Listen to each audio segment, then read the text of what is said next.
श्रद्धया अग्निः समिध्यते श्रद्धया पूयते हविः श्रद्धां भगस्य मूर्धनि वचसा वेदयामसि प्रियं श्रद्धे ददतः प्रियं श्रद्धे विलासतः प्रियं भोजेषु यज्ञस्स इदं मा उदितं हृदि यथा देवा असुरेषु श्रद्धामुग्रेषु चक्रिरे एवं भोजेषु यज्ञस्स अस्माकम् उदितं हृदि श्रद्धां देवा यजमाना वायुगोपा उपासते श्रद्धा हृदयया पूत्या श्रद्धया विन्दते वसु श्रद्धां प्रातर्हवामहे श्रद्धां मध्यं दिनं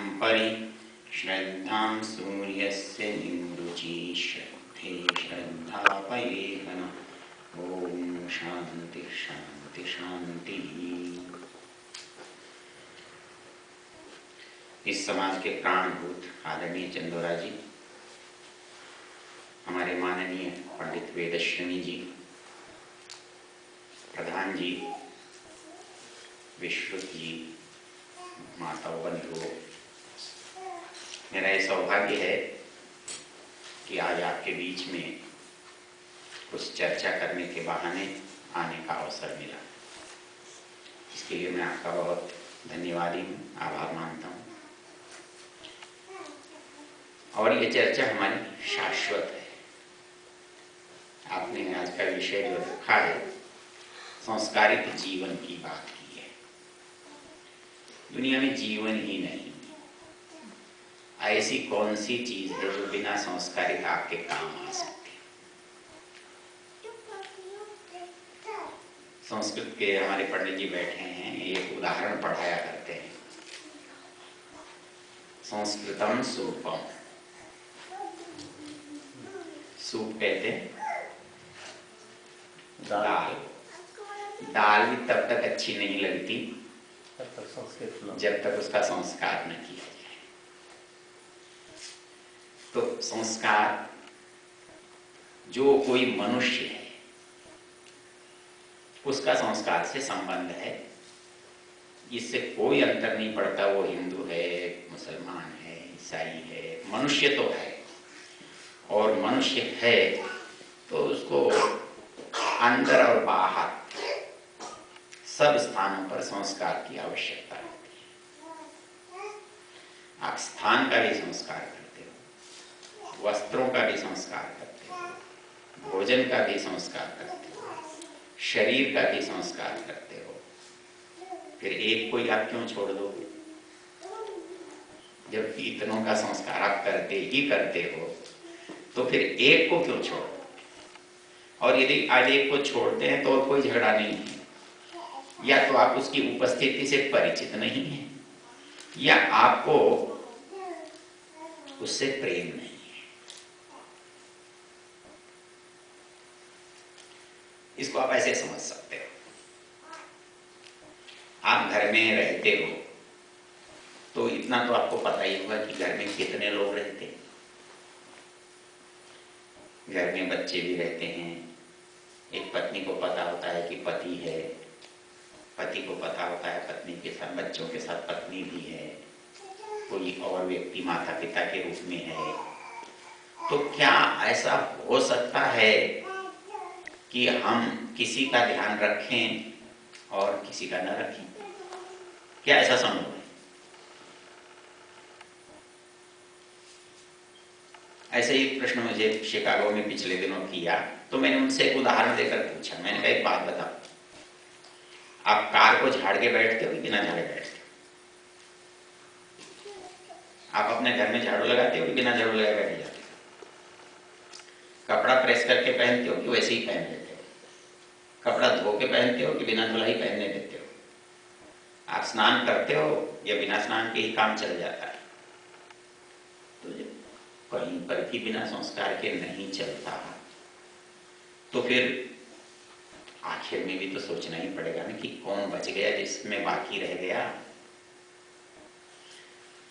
अब इसको शास्त्रीय दृष्टि से आप सोचो तो आपको सबसे अच्छा इसको समझने का जो स्थान है, प्रकार है, जिसमें वर्णन है, वो है संस्कार विधि। और उसमें भी कुछ ज्यादा नहीं पढ़ना। हिंदी में अंतिम वाक्य पढ़ लेना भूमिका का, और प्रारंभ में 2-3 श्लोक हैं वो पढ़ लेना। यदि इतना पढ़ लोगे तो सारा संस्कार क्या और क्यों और कैसे ये समझ में आ जाएगा। पहली चीज आप अच्छी तरह से जानते हैं, संस्कार शब्द का अर्थ ही यही है। क्योंकि क्रि तो करना अर्थ है और सम का अर्थ होता है अच्छा।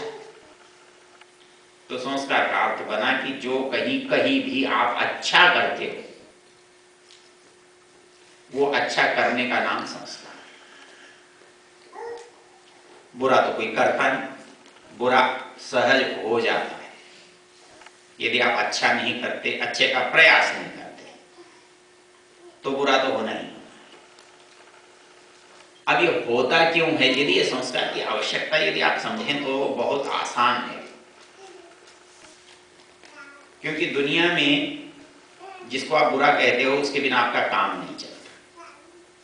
हमारे जो सनातनी भाई हैं, पौराणिक भाई, वो ये कहते हैं संसार मिथ्या है, संसार दुख है, संसार बुरा है, दुनिया पाप है,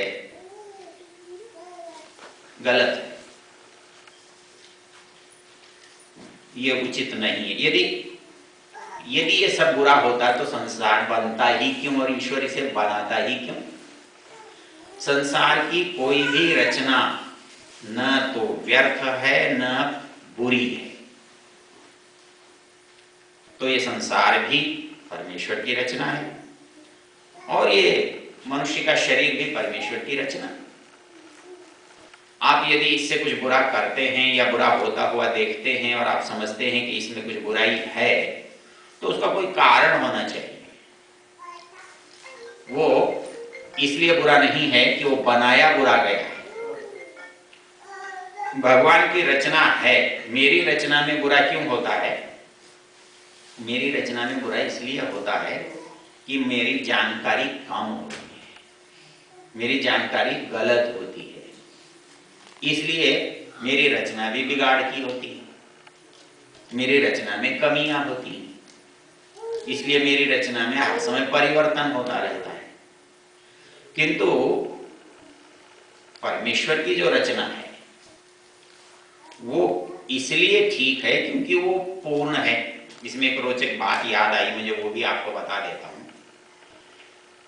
गंगा प्रसाद उपाध्याय जी ने एक पुस्तक लिखते हुए लिखा है कि मौलवी साहब, और ये सवाल जो गंगा प्रसाद जी ने उठाया है ये आजकल जो नाइक है ना जाकिर, वो भी उठाता है, उसको भी हमने यही उत्तर दिया। उसका समझदारी का काम इतना है कि वो हमारे प्रश्नों का उत्तर नहीं देता, अपनी बात कहता रहता है, और कभी मिल जाओ तो ये कहता है कि आप और हम तो एक ही हैं, हमारा मतलब थोड़ा ही है, ये तो उनके लिए कह रहा हूं जो इसको नहीं मानते।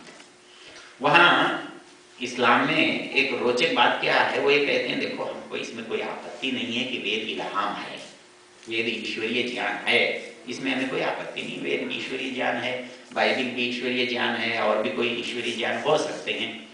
लेकिन कुरान की विशेषता क्या है? तो कुरान की विशेषता ये है कि ये ईश्वरीय ज्ञान है और सबसे नया है, और सबसे नया है इसलिए वो अच्छा है। क्यों? कि मनुष्य जो कुछ नया करता है वो पुराने से अच्छा है। मकान बनाता है तो जैसा बनाया था उससे नया बनाता है, गाड़ी बनाता है तो उससे अच्छी बनाता है, कपड़े पहनता है तो नए तरह के फैशन के, नए डिजाइन के बनाता है। तो इसलिए जब भी मनुष्य कुछ भी करता है वो बिल्कुल पहले जैसा नहीं करता, वो बिल्कुल नया करता है, हटके करता है। वो इसलिए करता है कि ये पहले से अच्छा है, वो अच्छा मान कर करता है, अच्छा समझ कर करता है। अच्छा हो या ना हो ये अलग बात है, लेकिन उसकी इच्छा रहती है कि ये अच्छा है, ये ज्यादा उपयोगी है, पहले से सुंदर है, ये उसकी भावना है। इसलिए उनका तर्क क्या है कि ये ईश्वरीय ज्ञान है लेकिन नया है, अत्याधुनिक है, इसलिए आज के संदर्भ में ये सबसे उचित है। गंगा प्रसाद उपाध्याय कहते हैं भले आदमी, ये कोई तर्क नहीं है, नया है इसलिए उचित है। उचित होने के लिए तर्क अलग है। वो कहते हैं देखो ये तुम्हारी बात बिल्कुल ठीक है कि जब भी मनुष्य कुछ भी बनाएगा पहली बार से अलग बनाएगा और उसको पहली बार से अच्छा मानकर बनाएगा, अच्छा समझकर बनाएगा। किंतु इस संसार में एक रचना तो मनुष्य की है और एक रचना ईश्वर की है। मनुष्य की रचना तो बदलती रहती है, लेकिन ईश्वर की रचना कभी भी नहीं बदलती। आप साल को साल ही क्यों कहते हो, दिन को दिन ही क्यों कहते हो, हाँ, शताब्दी को शताब्दी ही क्यों कहते हो? ये क्रम में उसी तरह से आती है, वही की वही होती है। आज का दिन सवेरे जैसे निकला कल वैसा निकलेगा, ऐसा महीना वैसा ही निकलेगा, ऐसा साल वैसा ही निकलेगा, जैसी ऋतु है वैसी ही अगली बार आएगी। सब कुछ उसी क्रम में होता चला जाएगा। और ऐसा आज हो रहा है, ऐसा 100 साल पहले होता था, इसलिए पता लगता है कि 1000 साल पहले, लाख साल पहले जब भी बना हो तब भी ऐसा ही हो। आप संध्या का एक मंत्र याद करो, महामंत्र में कहते हो यथा पूर्वम अकल्पया। भगवान जैसा आज बनाया था वैसे ही कल बनाता। ऐसा लगता है जैसे भगवान के पास कुछ बुद्धि की कमी है, कुछ भी नया नहीं बना सकता। कुछ तो नया बना। एक मनुष्य जब नया बना सकता है तो भगवान क्यों नहीं नया बना सकता? उसके पास तो ज्यादा बुद्धि है, उसे ज्यादा नया बनाना चाहिए।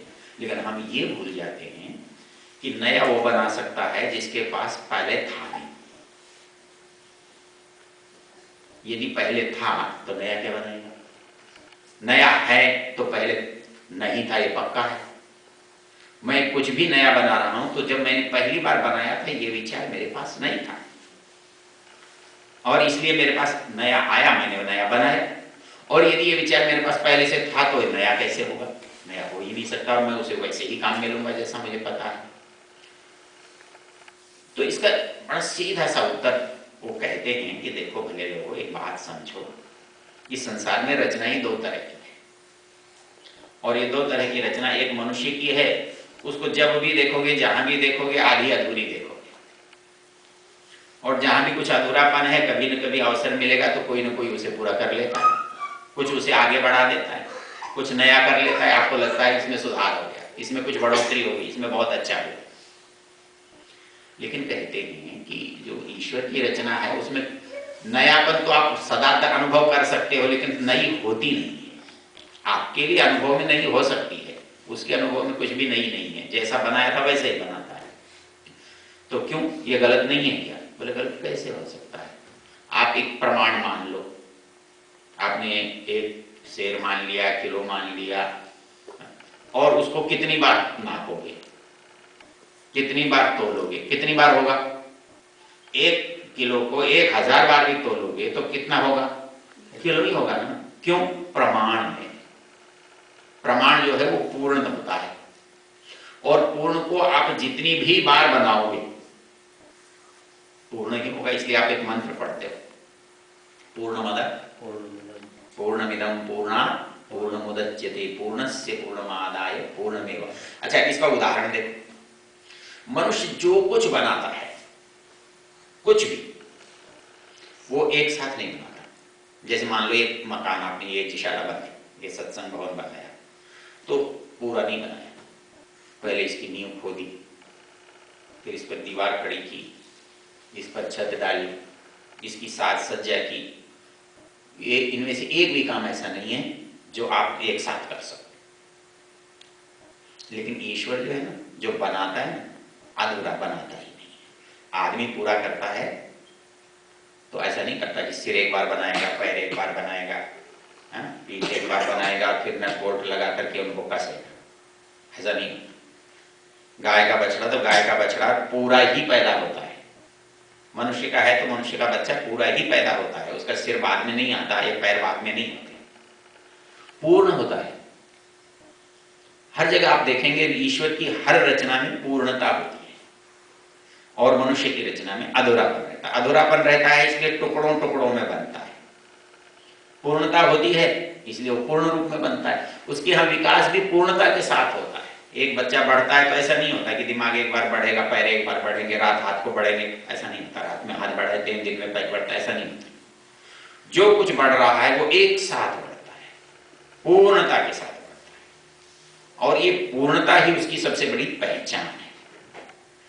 तो इसलिए उसकी यहां कोई गलती नहीं है, और हमारे यहां अधूरापन है तो गलती की संभावना ही संभावना है।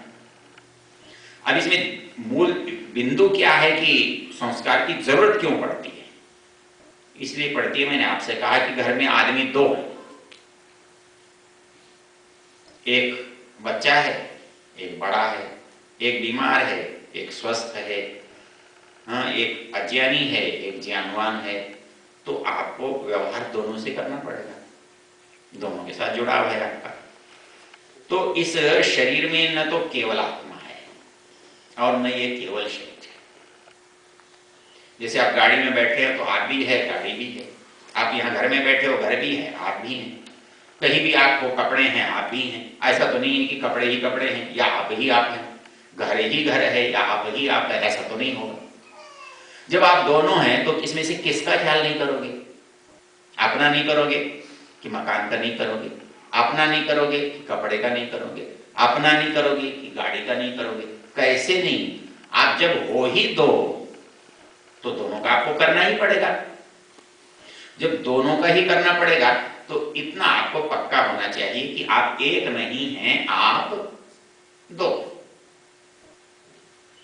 आप जब नए की बात करते हैं कि नए बच्चों के संस्कार कैसे डालें, समस्या आवश्यकता की नहीं है, समस्या समझ की है। आवश्यकता तो क्योंकि जो भी अधूरा है उसके पास पूरे होने की संभावनाएं सदा ही बनी हुई है। अंतर इतना सा होता है कि हम कर नहीं पाते। क्यों नहीं कर पाते? कि हम ये समझ नहीं पाते कि हम अधूरे हैं, इसलिए हमारी समस्या पैदा होती है। हमको ये लगता है क्या है, इसकी हमें क्या जरूरत है, हमें क्या करना है, ये मूल समस्या रहती है। लेकिन जिस दिन हमें ये पता लग जाएगा कि इस शरीर में हम एक नहीं हैं, हम हैं ही दो, तो बताओ किसकी चिंता छोड़ दोगे? किसकी चिंता छोड़ दोगे? जब मैं इस शरीर में दो हैं तो एक जड़ है और एक चेतन है। अब सेवा तो दोनों की करनी है, किसकी छोड़ दोगे? चेतन की छोड़ दोगे या जड़ की छोड़ दोगे? इसलिए ये नहीं चलता, सेवा दोनों की करनी पड़ेगी। गुजारा एक से होना है। जो केवल शरीर की सेवा करेंगे उनका काम भी नहीं चलेगा। क्यों? गाड़ी के रोज धुलाई करते रहो, चमकाते रहो और कहीं लेकर ही मत जाओ। कहीं जाने के लिए काम में ही मत लो, ये तो कोई बात नहीं हुई। ये घूमते ही रहो व्यर्थ में, किसी उद्देश्य के लिए काम ही ना आए, उस गाड़ी का क्या हो?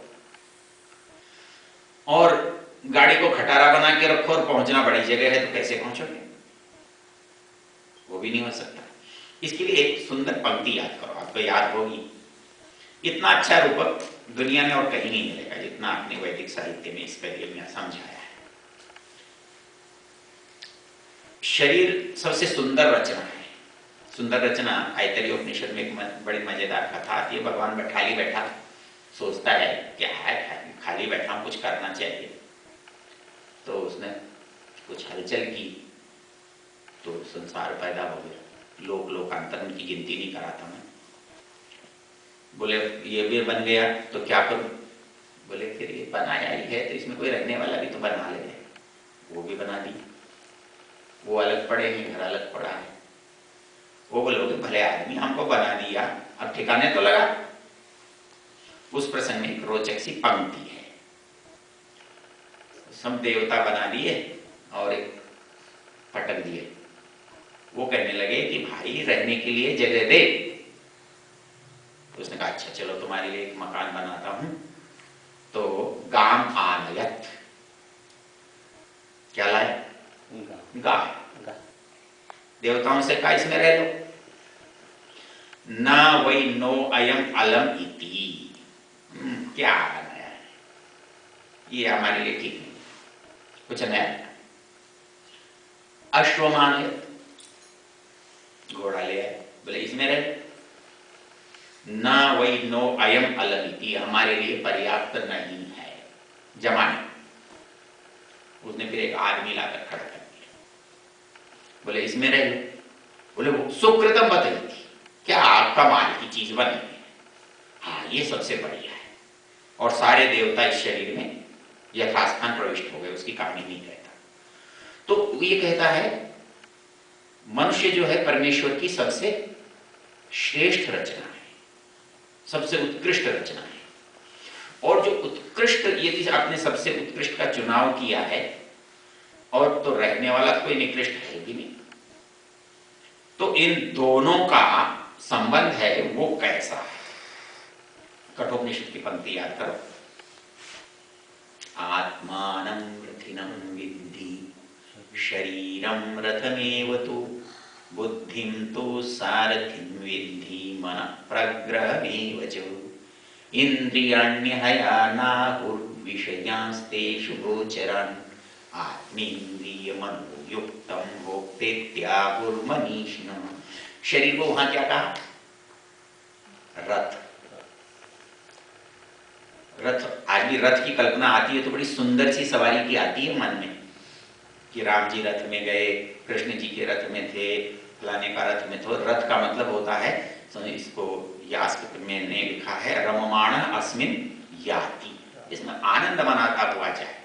आजकल आप गाड़ी बनाते हो, ये कैसी गाड़ी है, ये एक्सप्रेस है, ये सुपर फास्ट है, ये उससे भी ऊंची है, पता नहीं क्या क्या नाम दे करके नई नई गाड़ी बनाते हैं, बड़ी आरामदायक है। तो जैसे आपको अच्छी आरामदायक गाड़ी से काम करने में बहुत सुविधा होती है, अच्छा लगता है, तो भगवान ने आपको कोई घटिया थोड़ी दिया है, उसने भी दिया है तो आपको रथ बनाकर दिया है कि इसमें रहना तो बड़ा आनंद से रहना, बड़ा ठाठ से रहना। पर यात्रा के लिए रथ है, घर थोड़ा ही है। घर भी अंत में भले ही धर्मशाला हो जाता है, लेकिन घर में और रथ में अंतर है। रथ यदि चले नहीं तो रथ क्या हुआ। तो आप जिस रथ में बैठे हो और वो रथ चलना चाहिए, तो चलकर कहीं जाएगा भी, कोई जगह भी तो होगी जिसके लिए वो चल रहा है। तो ये रथ से वो जगह यदि नहीं पहुंचा तो इस रथ का मूल्य क्या है, इस सुंदर वाहन का अभिप्राय क्या है। तो इसलिए वो ये कहता है कि भाई ये रथ है तो इसका कोई मालिक है। तो मालिक जो है, ऐसा कैसे हो सकता है कि रथ को तो सजाता रहे और खुद भूखा मर जाए, ऐसा नहीं हो सकता। वो इस रथ को भी बढ़िया रखेगा और अपने आप को भी अच्छा बनाएगा। वो कैसे बनेगा, तो ऋषि दयानंद संस्कार विधि में एक बात लिखते हैं, संस्कारै संस्कृतम यत् तन्मेध्यम प्रचक्षते। संस्कार इसका नाम है कि आप संस्कारों के द्वारा संस्कृत जिसको करते हैं, यदि, और वो कैसे होगा, कहता है शिक्षयौषधिभिर्नित्यं सर्वथा सुखवर्धन। संस्कारों का उद्देश्य क्या है, सुखवर्धन। मतलब इस संस्कार से यदि आपको सुख नहीं मिला तो संस्कार क्या हुआ। आपको झाड़ू लगा के साफ सुथरा करके यदि घर में बैठने में आनंद नहीं आया तो आप क्यों करोगे, और यदि उसके कारण ही आनंद आता है तो आप क्यों नहीं करोगे, करना ही पड़ेगा। और क्यों, दो कहता है, दो, यहां एक नहीं कहा। आप संस्कार की जब बात करते हैं तो केवल एक बात नहीं कहते हो, शिक्षयौषधिर्नित्यम, शरीर आत्म विशुद्धये, वहां दोनों की शुद्धि चाहिए, शरीर की भी और आत्मा की भी, एक से काम नहीं चलता। तो इसलिए संस्कार की जब बात आती है तो न केवल शरीर के संस्कार की बात आती है और न केवल आत्मा के संस्कार की बात आती है। ऐसा काम जो केवल शरीर के लिए है वो भी संस्कार कोटि में नहीं आएगा, और जो केवल आत्मा की बात करेगा, शरीर की नहीं करेगा, उसका भी अधूरापन। उद्देश्य है सुख की प्राप्ति होना, उसके लिए किया गया काम, और वो काम मेरे शरीर के लिए भी उपयोगी हो और मेरी आत्मा के लिए भी उपयोगी हो, मेरे शरीर की भी उन्नति करने वाला हो, मेरी आत्मा की भी उन्नति करने वाला हो। और ये काम, क्योंकि जब आप करते हो तो अंतर इतना ही सा है कि आपका घर है उसके हिसाब से करते हो कि इस घर में क्या क्या किस समय करने का है वैसा करते हो। तो वैसे ही किस समय क्या करने का है वो भी आपको यहाँ करना है, वो ये करते भी हो। और इस करने को जो आप है जब देखते हो तब आपको वैसा ही करना पड़ेगा, वैसा ही करना पड़ेगा जैसा आप अपने घर में करते हो। और घर में करते हुए तो इस शरीर को भी आप तुलना करके देखो तो वही वही काम करने पड़ेंगे। तो वही काम कैसे करेंगे, तो इसको हमारे ऋषियों ने क्यों समझाया। ऋषियों की समझने की बात क्या है, इतनी सी याद रखो आप। ऋषियों की बात यह है कि ऋषि कोई बात गलत कहते हैं उसके 3 कारण हो सकते हैं, चौथा नहीं। या तो ऋषि जानते ना हो, अज्ञानी हो, जैसे कि हमारे आजकल के लोग समझते हैं जी पुराने के लोगों की क्या बुद्धि थी, कुछ आता तो था नहीं। आज तो विज्ञान का युग है, विज्ञान का युग है, ठीक है, लेकिन एक बात सोचकर देखो कि विज्ञान में क्या नया हुआ है। ऐसी कौन सी नई बात है जिसको पहले लोगों ने नहीं किया था आज कर रहे।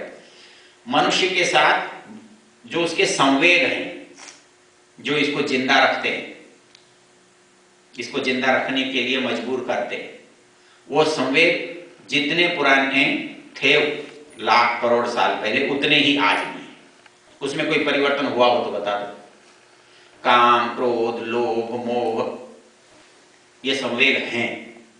ये संवेग ही से मनुष्य पहले चलता था, इस संवेग से ही आज चलता है। अंतर कितना आया है कि अंतर केवल इतना आया है, पहले इसको नियंत्रित हम अंदर से करते थे, अब इसको नियंत्रित हम बाहर से करते हैं, और बल्कि उल्टा करते हैं।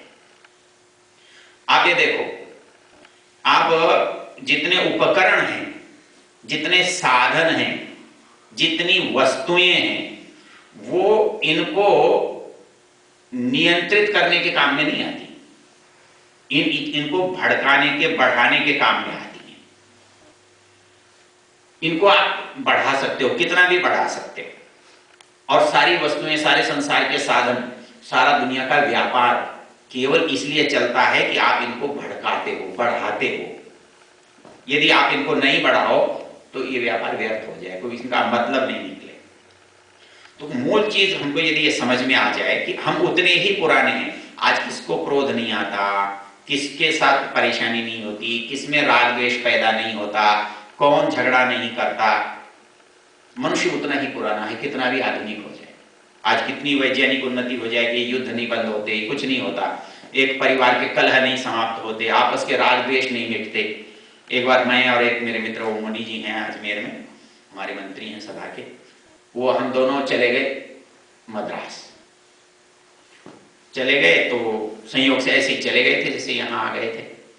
तो वहाँ चले गए तो वहाँ अच्छा काम, हमारे सज्जन आज भी हैं जो जयदेव जी हैं, बड़े जैसे हमारे चंदोरा जी हैं वैसे ही वो कर्मठ भी हैं और बड़े निष्ठावान भी हैं, और वो बहुत बड़ा उन्होंने वहाँ काम भी किया है। तो सेवक ने कहा कि वो आज तो मिल नहीं सकते, हमारे जो सेक्रेटरी हैं कालरा जी थे उन दिनों, आज तो नहीं रहे वो आपको कल 4 बजे मिलेंगे। ठीक है सर, अच्छा लगा क्योंकि इतनी बड़ी समाज है कि आज मिलने का समय नहीं है, कल मिलेंगे प्रधान जी। चलो अगले दिन हम 4 बजे उनके पास पहुंचे तो कालरा जी ने मेरे से प्रश्न किया, क्या करने के लिए आए यहाँ। मैंने कहा कपड़े बेचने आए, खरीदोगे। मैंने कहा ये प्रश्न है। बोले नहीं मेरा मतलब, मैंने कहा मेरा मतलब ये है कि हम कोई वस्तु बेचने तो नहीं आए, और वो वस्तु आपके पास पर्याप्त है, हमको बेचने की जरूरत नहीं है, आपको आवश्यकता नहीं है, हमारी वस्तु यहाँ बिक नहीं सकती तो हम क्या करने आएंगे। मैंने कहा हम वो काम करने आए हैं जिसकी सदा जरूरत रहती है। आपके यहाँ कोई किसी को गाली न देता हो तो हमारी जरूरत नहीं है, आपका किसी से झगड़ा ना होता हो हमारी जरूरत नहीं है, कहीं सास बहू में विवाद ना होता हो हमारी जरूरत नहीं है, बाप बेटे में कोई असंतोष ना हो हमारी जरूरत नहीं है, पड़ोसी की पड़ोसी से कोई कहासुनी ना होती हो हमारी जरूरत नहीं है, किसी की यहाँ चोरी ना होती हो हमारी जरूरत नहीं है। और यदि इनमें से कुछ भी थोड़ा बहुत होता है तो हमारी जरूरत है, और वही माल बेचने हम यहाँ आए हैं। हुआ, उनसे बातचीत हुई और संयोग से अगला दिन रविवार का था, मैंने व्याख्यान का विषय भी यही रख दी। तो काका जी कहने लगे आपने तो मेरे विषय पर ही व्याख्यान दिया। मैंने कहा प्रश्न आपने सुझाया, उत्तर मैंने दिया। तो हमारी ये जो आवश्यकता है संस्कार वाली, वो पैदा कैसे होती है? पैदा ऐसे होती है, इस शरीर में रहने वाले दो प्राणी जो हैं, प्राणी मान लो थोड़ी देर के लिए, एक की धारा संसार की है, दूसरे की धारा परमात्मा की है। आत्मा जो है वो परमात्मा का अभिमुख है, शरीर जो है वो संसार का अभिमुख है। तो इस शरीर का संचालक कौन है? मन है। मन शरीर की ओर भागता है, प्रकृति की ओर भागता है, दुनियादारी की ओर भागता है, क्योंकि वो इसकी रचना है, यह इससे बना हुआ है। लेकिन इस नौकर को रखा किसने है? मालिक कौन है? मालिक तो वो नहीं है। तो काम मालिक का होगा कि नौकर का होगा? भाई नौकर को तो जिंदा रखना है, नौकर को मजबूत रखना है, नौकर को सहायक रखना है। नौकर मेरे हिस्सा है, मेरे परिवार का अंग है, वो मेरे से अलग नहीं है, ये बात सच है। लेकिन नौकर मालिक नहीं है। यदि मालिक का काम ही न हो कभी, तो नौकर की पोषिटी करने से, नौकर को ज्यादा खिलाने पिलाने से, नौकर को बढ़िया बनाने से हम मालिक को क्या मिलेगा? और ये सब सुख दुख किसके होते हैं? मालिक के होते हैं। मन को क्या होता है? मन को तो कुछ नहीं होता। दुखी तो आत्मा होता है, दुखी मन कभी नहीं होता। तो इस दृष्टि से ये शाश्वत है, सदा था, है, रहेगा।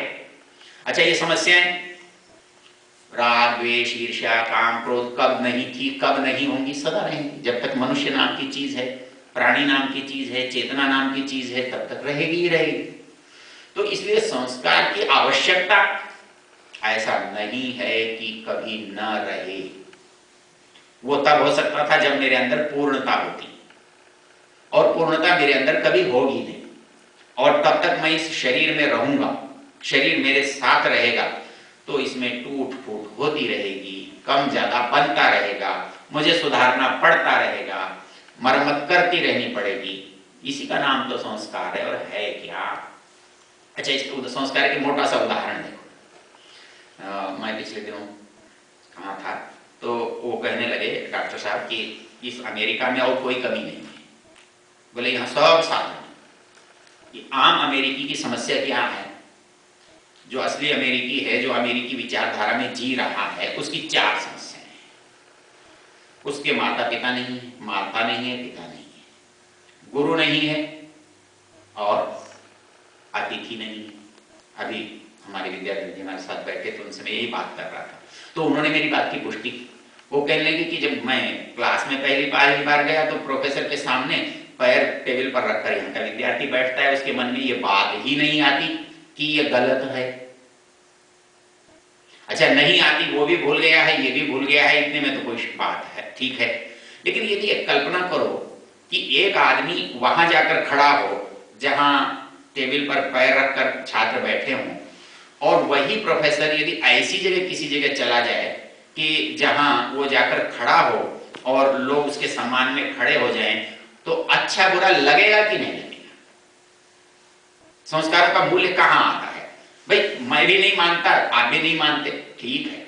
लेकिन यदि दोनों में कहीं ऐसा हो जाए कि उसके मुकाबले पर ये खड़ा हो, तब क्या लगेगा? आपने नाम लेकर पुकारा, कोई बात नहीं, अच्छा किया। लेकिन दूसरे ने आपके नाम के साथ जी लगा दिया, आप पर प्रभाव पड़ेगा कि नहीं पड़ेगा? तो वो पड़ेगा, ये कहां से आया? मतलब संस्कार कुछ नहीं है। संस्कार जो है मनुष्य को एक सोचना सिखाता है कि मुझे किस स्थान पर क्या करना चाहिए, कौन सा स्थान पर कौन सा काम उचित है, इसमें कौन सी बात हो सकती है, इसमें कौन सा ऐसा विवाद हो सकता है कि ये दकियानुसी बात हो जाए और ये आधुनिकता के विरुद्ध हो जाए। क्योंकि एक बात इतनी सीधी है कि आप खड़े हैं, नमस्ते, आप नमस्ते बिना किए खड़े हैं, आपको कोई पूछ तो नहीं रहा। अच्छा चलो आप नमस्ते नहीं करते। यहाँ मैं कह रहा था कि यहाँ अमेरिका में आके जब मुझे कोई चीज अनुभव में आई तो पहली चीज तो ये आई कि गोरे से नजर मिल जाती है तो मुस्कुराता है, और भारतीय से नजर मिल जाती है तो मुंह फुलाता है। अपवाद हो सकते हैं, नहीं क्यों क्यों ये तो मुझे नहीं मालूम। अच्छा, लेकिन जैसे ही मुस्कुराता है तो आपके चेहरे पर मुस्कुराहट आएगी कि नहीं आएगी? तो आएगी, ये स्वाभाविकता है। तो बनानी क्या है? मुंह फुलाना बनाना है कि मुस्कुराना बनाना है? जो मुस्कुराना बनाना है ये संस्कार है, मुंह फुलाना जो है ये असंस्कृति है, अपसंस्कृति है, कुसंस्कृति है, कुसंस्कार है। तो ये इतना स्वाभाविक है, इतना प्राकृतिक है कि इसके बारे में आप प्रश्न चिन्ह नहीं लगा सकते, आप खाली करके देखो। एक उदाहरण देता हूं, यहां वो आपकी परंपरा भारतीयों में बहुत अच्छी तरह से घटती है। हमारे ये विद्याधर जी जानते हैं, दीनानगर के बड़े प्रसिद्ध वकील हुए हैं, क्या नाम था उनका, उनका उदाहरण, वो वकील थे अलगधारी जी। तो अलगधारी जी जो वकील थे, अपने समय के जाने माने वकील थे। तो संयोग से उनका बेटा भी वकील था और वो बगल में गुरदासपुर या कहीं पर वकालत करता था। दीनानगर गुरदासपुर दोनों आसपास जगह है। और कभी अलगधारी जी को फुर्सत मिल जाती थी तो बेटे के मिलने वहां भी चले जाते थे। वो चले एक दिन बैठे, तो वो जब अलगधारी जी बेटे के पास जाते थे तो सारे के सारे वकील जितने नौजवान होते थे वो सब काम छोड़ के तारीख लेके उनके पास आके बैठते थे। कोई भी बड़े आदमी के पास आना कर बैठना अच्छा लगता है, बातचीत करना अच्छा लगता है, अनुभव मिलते हैं। एक दिन जब वो जाने लगते तो सब उनको छोड़ने जाते, और छोड़ने के लिए उस दिन भी ऐसा हुआ कि वो बात करते रहे, बोले बेटा अच्छा मैं चलता हूँ। तो वो वहां से निकले और बस चलती थी, बस में बैठ गए। बस में बैठ गए तो बेटे ने नमस्ते की। तो एक वकील ने कहा ड्राइवर से कि गाड़ी रोक, 5 मिनट गाड़ी रुक जाएगी, कोई बात नहीं।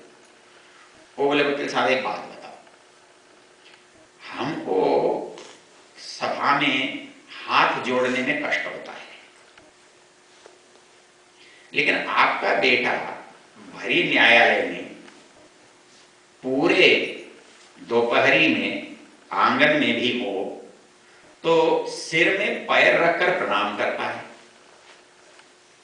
और अभी भी जब बस में से मैं उतर रहा हूं तो पिताजी को नमस्ते करने के लिए इसके सिर जो है पिताजी के पैरों में है। ये रहस्य मुझे समझ में, ये आपने इसको कैसे सिखाया? तो अलगधारी जी बोले मैंने तो इसे कभी नहीं सिखाया, आप इससे पूछो इसने कैसे सीखा। उन्होंने पूछा भैया तू बता दे कैसे सीखा। उसने कहा मुझे भी किसी ने नहीं सिखाया, बस हम माता पिता के साथ कमरे में रहते थे, बगल के कमरे में दादा दादी रहते थे। सवेरे माता पिता उठते थे, दादा दादी के पैर छू के प्रणाम करते थे, उनको देखते थे, हम भी करते थे, हमको तो किसी ने नहीं सिखाया। अच्छा अभी एक बात बताओ, ये यदि मैं किसी अंग्रेज के भी करूं तो उसे अच्छा लगेगा कि नहीं लगेगा? मूल चीज इतनी सी है। आप मुझे दकियानुसी कह दो, अनपढ़ कह दो, हजियानी कह दो, पर उसे अच्छा लगेगा कि नहीं लगेगा? और यदि अच्छा लगेगा तो यह संस्कार है। आप कल्पना करके देखो, कभी भी किसी से आप कृतज्ञता का ज्ञापन करके देखो कि इन्होंने मेरी सहायता की। भाई मैं अमेरिका में गया, हमारे विश्व जी ने, हमारे पंडित जी ने हमको बड़ी सहायता की, चंदोरा जी ने हमको बड़ा आशीर्वाद दिया, तो ठीक है मुझे तो ये अच्छा लगा, लेकिन ये आपको अच्छा नहीं लगेगा क्या? आप इसको ये अनुभव नहीं करेंगे क्या? नहीं तो कहेंगे नालायक।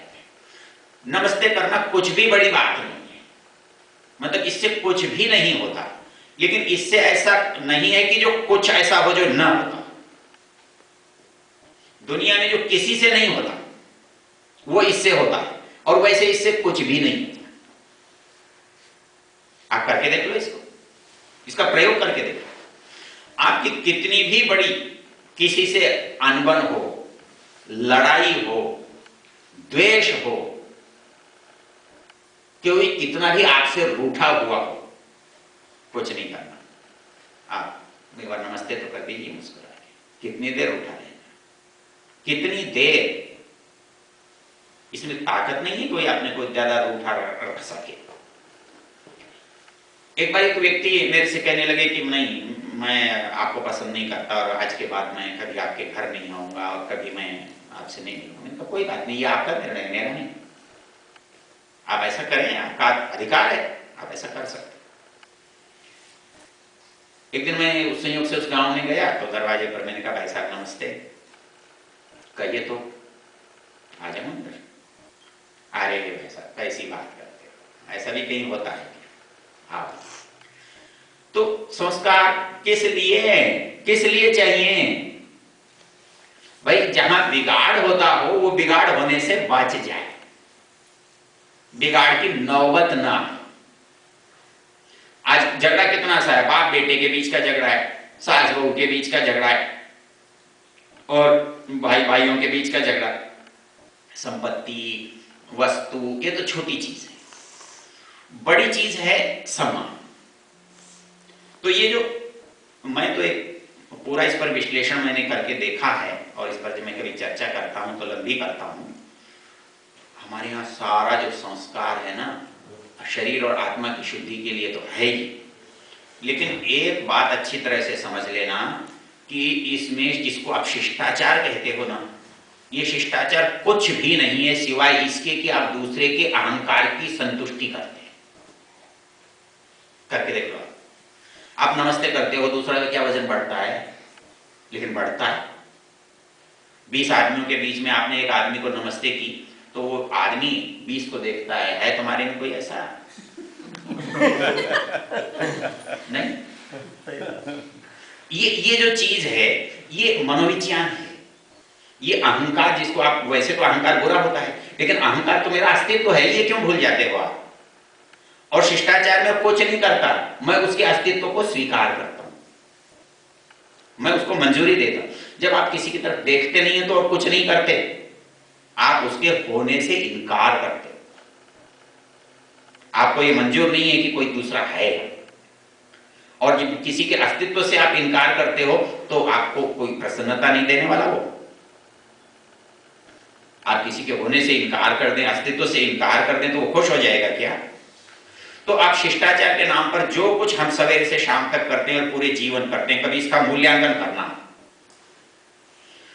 वो शिष्टाचार मेरा जो मन है, मेरा जो अस्तित्व है, वो मेरे अस्तित्व की स्वीकृति के लिए है।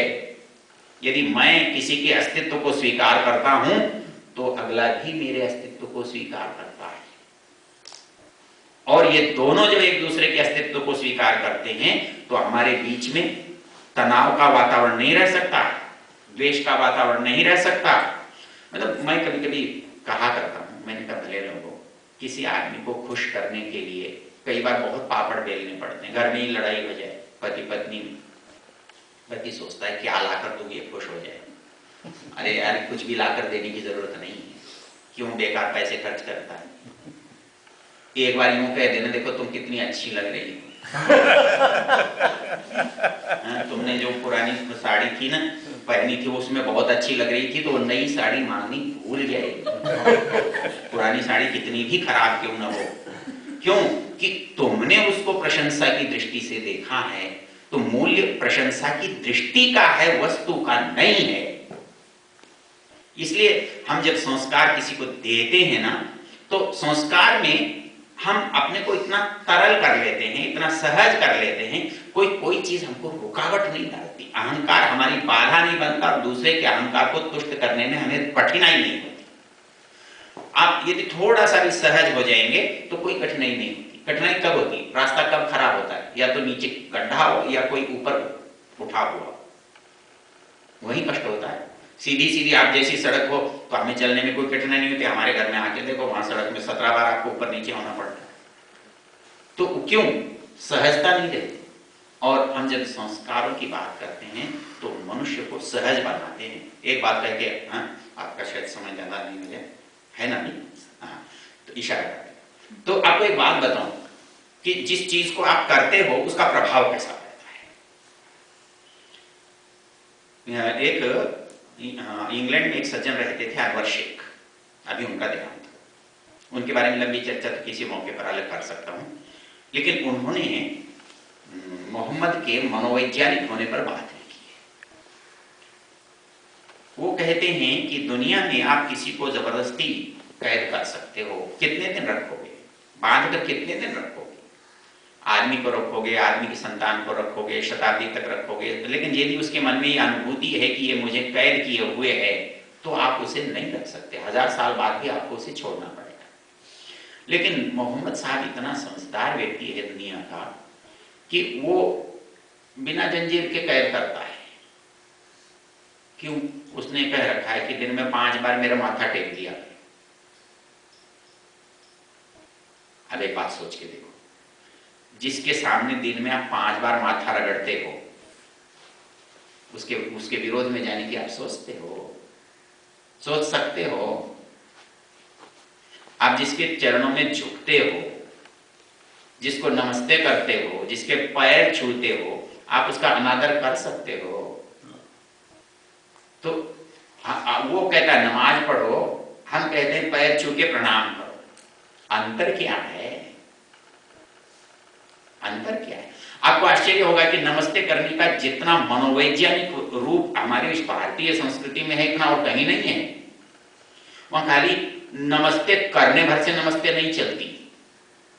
वहां पता है मनु महाराज क्या लिखते हैं कि नमस्ते करते हुए अभी छात्र जो है गुरु को कैसे करे? ऐसे ही नमस्ते कहने से नमस्ते नहीं करता, वो नीचे झुककर करना है, झुककर पैर छूकर करना है, पैर छूकर भी दाएं से दायां और बाएं से बायां छूना है। आप इसके रहस्य को समझो। मतलब आप नमस्ते कहकर भी काम चला सकते हो, थोड़ा सा ऐसा करके भी काम चला सकते हो, ज्यादा झुककर भी चला सकते हो, और इसका अंतिम रूप क्या है? साष्टांग दंडवत। साष्टांग दंडवत। तो ये जो परिस्थिति है ये मनोविज्ञान है, और हमारे हर काम के पीछे ऋषियों ने कुछ इस तरह से उसको कराया है कि बड़े आसानी से हो जाए। तो हमारे एक तो 16 संस्कार है भाई, ये इनका नाम संस्कार है, वो तो संस्कार हैं, लेकिन उठने बैठने बोलने चालने के भी तो संस्कार ही हैं। किसको कैसे बोलना है, कैसे आदर करना। मतलब आप, एक बार मैं एक स्कूल में गया तो उन बच्चों से मैंने पूछा, मैंने कहा भाई जी कौन सा बच्चा अच्छा होता है, जो पढ़ने में बहुत अच्छे अंक लाता है वो अच्छा होता है? बोले जी अच्छा होता है। तो मैंने कहा चलो पढ़ने में तो बहुत अच्छे अंक लाता है, लेकिन उसके घर पर आप मिलने गए, कोई आदमी आया, उसने घंटी बजाई, बच्चा बाहर निकला, क्या है? वो बोला तुम्हारे पिताजी हैं? नहीं है। दरवाजा बंद कर दिया। कैसा लगा? अच्छा लगा। अच्छा लगा? नहीं लगा। बच्चा अच्छा था कि नहीं था? नहीं था। क्यों भाई? पढ़ाई में तो बहुत अच्छा है, फिर अच्छा क्यों नहीं? लेकिन उसी की जगह एक बच्चा बाहर निकल के आता है, आपकी भाषा में कहता है अंकल जी कहिए किससे मिलना है? नमस्ते, आइए बैठिए, मैं बुलाता हूं, या आप अंदर आइए। आप कहते हैं बच्चा तो कैसा है? बहुत अच्छा है, चाहे पढ़ने में फेल भी क्यों ना हो गया, अच्छा तो रहता है। इसका मतलब अच्छा होना और पढ़ने में अच्छा होना दो चीज। तो आप पढ़ने में अच्छा होने की बात करते हो, व्यवहार में अच्छा होने की बात नहीं करते हो, विचार में अच्छा होने की बात नहीं करते हो। तो विचार मतलब व्यवहार में अच्छा तब होता है आदमी जब उसके विचार में अच्छा किया जाए, क्योंकि व्यवहार बाद की चीज है, विचार पहली चीज है। तो जब हम आपको सिखाते हैं कि भाई आप बोलिए कि जी बोलिए, आप और जी बोलने से कुछ फर्क नहीं पड़ता। हरियाणा का आदमी कभी आप और जी बोलता ही नहीं गाँव में, वो बाप को भी तू ही बोलता है, उसे बुरा भी नहीं लगता है। लेकिन यदि वो किसी जी बोलने वाले के साथ रह जाए तब लगता है कि नहीं लगता है। तो वो संस्कार देना हुआ कि नहीं हुआ? वो संस्कार दे, वो है ना। तो जो चीज मुझे अच्छी लगती है वो दूसरे को भी अच्छी लगती है, और जो मुझे और दूसरे को दोनों को अच्छी लगती है वो हमारे दोनों के बीच में होनी चाहिए कि नहीं होनी चाहिए? उसको होने का भी तरीका है, सिखाना पड़ेगा। वो सिखाने का तरीका बड़े होकर नहीं होता, और जिस समाज में है नहीं उसमें आना मुश्किल होता है। इसलिए हमारे यहां जो परंपराएं चली हैं उनको यदि आप समझ कर करेंगे ना, बिना समझे करेंगे तो बोझ लगेगी।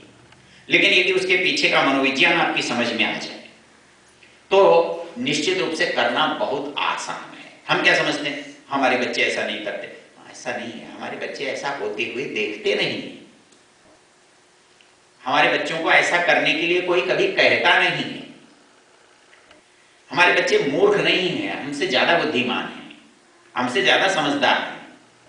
उनको हमसे ज्यादा अच्छा पढ़ना आता है, अच्छा लिखना आता है, अच्छा करना आता है। ये बात क्यों नहीं करें? आप ये नहीं कर सकते कि आपने कभी बच्चे को सिखाया तो है ही नहीं और आप उससे आशा करें, ये नहीं चलेगा, ये कभी होगा नहीं। आपने आपने अपने से बड़ों के साथ किया है, आपका बच्चा आपके साथ करेगा। यदि आपने बड़ों के साथ नहीं किया है, आपका बच्चा नहीं करेगा। ऐसे समझदार बहुत कम होते हैं जो खुद अपने आप समझ के करें। तो हमारे यहाँ बातें बहुत छोटी छोटी। अच्छा, एक बात सोच कर, आप भोजन के लिए बैठे तो पड़ोस वाले के पास अभी भोजन नहीं आया, आपके पास आया, आप करने लगोगे, पड़ोस वाले को अच्छा लगेगा?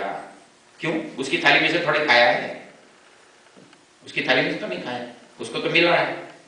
फिर ये दुखी क्यों है? कहता तमीज ही नहीं है इस आदमी में, इसको किसी ने संस्कार ही नहीं दिया। कितना सा 1 मिनट का अंतर है ना। एक आदमी जब गृहिणी रोटी देती है तो वो अतिथि को कहने की, ये गरम आप ले लीजिए, और ठंडी पति को पकड़ा। पति ने कोई अपराध किया है? उसको क्यों? ये उसकी अस्तित्व की स्वीकृति है, उसके सम्मान जो है कुछ तो नहीं है, यही तो उसको बताना है कि हम तेरा सम्मान करते हैं। तो यही तो संस्कार है, यही तो शिष्टाचार है। पानी का गिलास आ रहा है, दोनों को आदमी पिला रहा है, मेरे पास पहले आ गया, मैं पी लूं और उससे ये न कहूं कि लीजिए, तो आप क्या कहेंगे? मूर्ख आदमी, इसको किसी ने कुछ सिखाया नहीं। लेकिन मैं कहता हूं नहीं, आप लीजिए, भले वो ले या ना ले, लेकिन एक बार मैं उसके मन में कहता हूं तो उसके मन में आदर का भाव पैदा होता है, उसके अंदर एक अच्छापन पैदा होता है, एक स्नेह का भाव पैदा होता है, उसके प्रति उदारता का भाव पैदा होता है। मतलब ये जो चीजें हैं जिसको नहीं पूछने की, ये कुछ नहीं करती, ये आपके अंदर स्वार्थ को पुष्ट करती है, स्वार्थ को मजबूत करती हैं, आपके स्वार्थी होने को प्रमाणित करती हैं, और आपका संस्कार जो है वो आपके स्वार्थ को बड़ा कर देता है, उसको परमार्थ की ओर ले जाता है। और जब परमार्थ की ओर ले जाता है तो आपका तो भला होता ही होता है, लेकिन साथ वाले का भी होता है, उसका भी होता है। अच्छे और बुरे का एक ही अंतर है, बुरे में अच्छा होता है तो अपना मुश्किल से होता है, वो भी नहीं होता है, और अच्छे करने में अपना भी अच्छा होता है और दूसरे का भी होता है, ये सबसे अच्छा होता है। अच्छे की और कोई कसौटी नहीं है, अच्छे की कोई और दूसरी परिभाषा आप नहीं दे सकते। अच्छे की एक ही परिभाषा है, मैं सब कुछ लुटा कर भी प्रसन्न हो सकता हूं, और मैं सबका सब कुछ छीनने के बाद भी प्रसन्न नहीं हो सकता हूं। मुझे सब कुछ मिल गया है, मैंने दूसरे का छीन लिया है, सब कुछ होने पर भी मेरा मन प्रसन्न नहीं है, लेकिन मैंने अपना सब कुछ लुटा दिया है, मेरे पास कुछ भी नहीं बचा है, लेकिन मेरी प्रसन्नता को कोई नहीं छीन सकता है।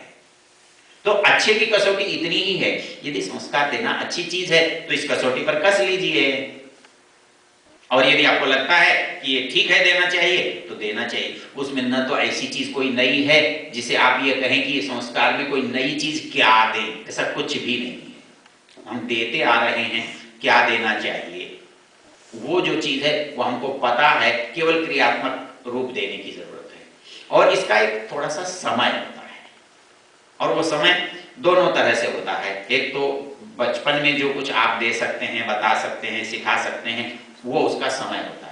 उसमें बताने से ज्यादा उसको उदाहरण देना पड़ता है, उसको वैसा होते हुए समाज में दिखना चाहिए, घर में दिखना चाहिए, होता हुआ लोगों में चर्चा होनी चाहिए, तो उसको मानना सहज होता है।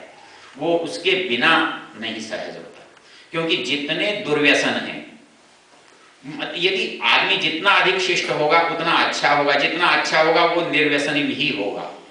क्यों? कि कोई किसी के मन में, किसी की दृष्टि में बुरा बनना पसंद नहीं करता है, और वो ये कहेगा इसकी नजर में मैं बुरा बनूंगा, वो काम वो करता भी नहीं। तो इसलिए कोई भी दुर्व्यसन जो है वो किसी भी मनुष्य को नीचा गिराता है, बुरा बनाता है, बुरा दिखाता है, इसलिए वो इस चक्कर में नहीं पड़ता है, इसलिए उससे बचता है। तो मैंने अनुभव जो किया है वो आपको ये बता रहा हूं कि संस्कार एक तो हमारे होने चाहिए, जो हम संस्कार विधि में लिखते हैं उनका तो उद्देश्य है ही करना, और दूसरा संस्कार मतलब वो अच्छी बातें हैं, इसके लिए सबसे अच्छा तरीका है, चरक ने 2 अध्याय लिखे हैं। 2 अध्याय जो लिखे हैं उसमें एक है स्वस्थ वृत्त और एक का नाम है सदवृत्त। समझते हो गया? चलिए समाप्त करते हैं। स्वस्थ वृत्त में एक मनुष्य के शरीर को कैसे ठीक रखना चाहिए, ये स्वस्थ वृत्त है, जिसको हाइजीन बोलते हैं। और एक है सदवृत्त, एक आदमी शिष्ट कैसे बनता है, संस्कारित कैसे बनता है, उसकी एक लंबी चौड़ी सूची है। उसमें बहुत सारी चीजें आप हटा सकते हैं, लेकिन उसने बहुत ही अच्छी अच्छी चीजें दी हैं। और यदि उन चीजों को, उनमें से 2, 3, 4 पर भी यदि हम ध्यान दे दें तो बहुत आसान काम हो सकता है। और इसलिए मैंने तो अनुभव ये किया है कि आदमी को 2-4 कुल शब्द हैं जिनसे आदमी अच्छा बनता है। जब मैं स्कूल में जाता हूं तो मैंने कहा देखो भाई, ये स्कूल अच्छा है, ये स्कूल बुरा है, उसके लिए कुल 4 शब्द हैं, ज्यादा है भी नहीं। क्या अंग्रेजी में बोलोगे तो please, please, sorry, thank you sir, इसके अतिरिक्त कुछ नहीं। आप किसी से भी मिलते हो तो 4 शब्दों का प्रयोग करते हो तो लोग कहते हैं बड़े अच्छे आदमी हैं। और यदि ये 4 का ही प्रयोग नहीं करते हैं, अरे इतना ही तो है, हटना तो उसे फिर भी है, प्लीज करके हटा लो, हटबे करके हटा लो। झगड़ा संस्कारों का कहां पता लगता है, इतना ही ना कि वो बोल कैसा रहा है। तो ये जो चीज है, यदि आप इसको अनुभव कर सकते हो तो ये ऐसी समस्या नहीं है कि दुनिया के विज्ञान के संदर्भ में इनका कोई मूल्य कम हो गया, ऐसा नहीं। मान्यता परंपरा नहीं रही वो अलग चीज है, लेकिन मेरा मनोविज्ञान जो है वो वैसा ही है जैसा 100 साल पहले था, और ऐसा ही भविष्य में रहेगा। मतलब आदर सबको पहले भी अच्छा लगता था, आज भी अच्छा लगता है, आगे भी अच्छा लगेगा। अनादर किसी को भी अच्छा नहीं लगता, चाहे पशु हो चाहे मनुष्य हो, न पहले अच्छा लगता था, न आज अच्छा लगता है, न आगे अच्छा लगेगा। तो किसी के प्रति आदर का भाव रखने का जो उपाय है उसे आप संस्कार कहते हो, और इन उपायों को न देना जो है असंस्कृत करना है, अनजान रखना है। इन शब्दों के साथ अपनी बात को विराम देता हूं। इसमें वैसे प्रश्न कुछ है नहीं, लेकिन करोगे तो मुझे कोई आपत्ति नहीं है कि जो भी करना है।